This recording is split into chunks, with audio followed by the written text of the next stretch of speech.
2022년 기준 우리나라의 국가 채무가 1,067조 4천억 원으로 1,000조를 넘어서면서 나라비 1,000조 시대에 들어섰습니다. 내년에는 올해보다 81조 이상 늘어나 1,200조 원을 넘어설 것이라고 하는데요. 이걸 GDP 대비 채무 비율로 계산해보면 약 48.3% 수준입니다. 우리나라가 1년간 창출하는 경제적 가치의 절반에 가까운 금액을 국가가 빚으로 지고 있다는 얘기가 됩니다. 그런데 우리나라의 GDP 대비 국가 채무 비율은 다른 선진국들에 비해 낮은 수준에 속합니다. 옆나라 일본은 무려 200%가 넘고요. 미국과 영국, 프랑스 등의 국가들도 100%가 넘죠. 그런데 GDP를 뛰어넘을 정도의 천문학적인 액수의 빚을 가지고 있는 이 나라들이 도대체 어떻게 파산하지 않고 경제를 유지할 수 있는 걸까요?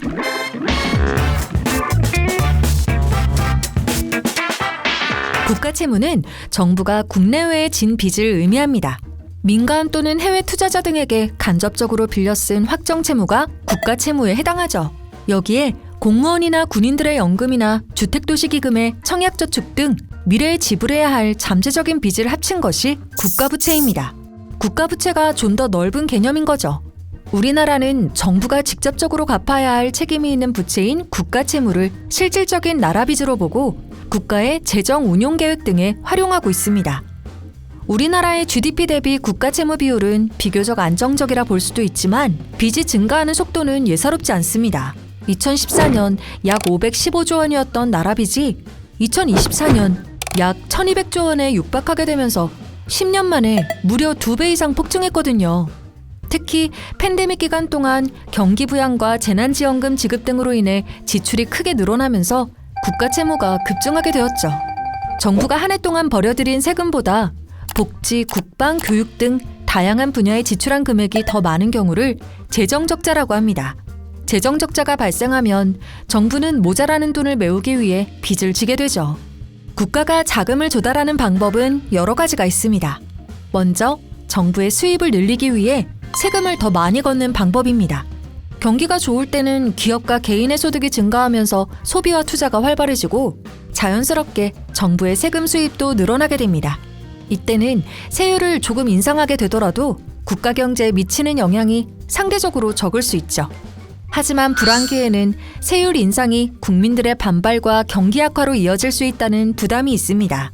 국가가 자금을 조달하는 또 다른 방법은 통화 발행량을 늘리는 것입니다. 한국은행을 통해서 돈을 더 찍어내서 추가적인 빚을 지지 않고도 재정 적자를 해결하는 거죠. 하지만 돈을 너무 많이 찍어내다 보면 시중에 돈이 흔해지면서 화폐의 가치가 떨어지게 되는데요. 그러다 보면 물건의 가격이 단기간에 크게 오르는 인플레이션이 발생할 수 있습니다. 이게 지나치면 화폐에 대한 신뢰가 바닥을 치게 되고 경제에 심각한 악영향을 초래하게 되죠. 1920년대에 독일은 1차 세계대전 이후 전쟁 배상금을 갚기 위해서 화폐를 무제한으로 찍어낸 적이 있었는데요. 이때 독일의 물가가 1, 2년 사이에 무려 10억 배가량 상승하게 됩니다. 결국 독일은 기존에 쓰던 화폐 대신 새로운 화폐를 도입해 발행량을 조절하면서 겨우 사태를 진정시킬 수 있었죠.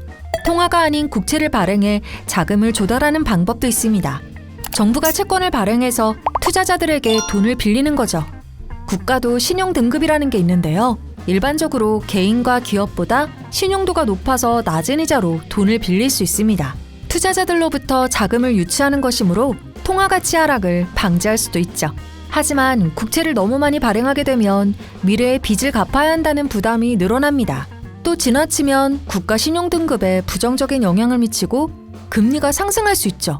그러다 보면 경제 위기가 국채 발행으로도 해결할 수 없는 지경으로 치닫게 됩니다. 그야말로 헬게이트가 열리는 거죠. 과도한 국가부채로 인해 국가부도 위기를 맞이했던 나라들도 있습니다. 대표적으로 유로존을 붕괴 위기로까지 몰고 갔던 그리스가 있죠.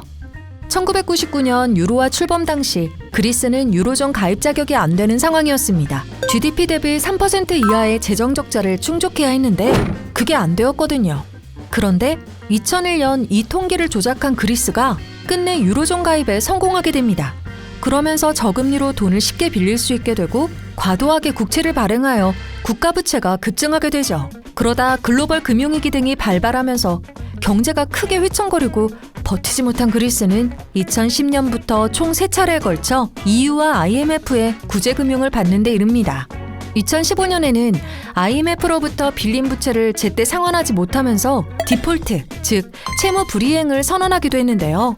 그랬던 그리스가 최근에는 긴축 정책과 투자 환경 개선 등을 통해 경제를 빠르게 회복 중이라고 하죠.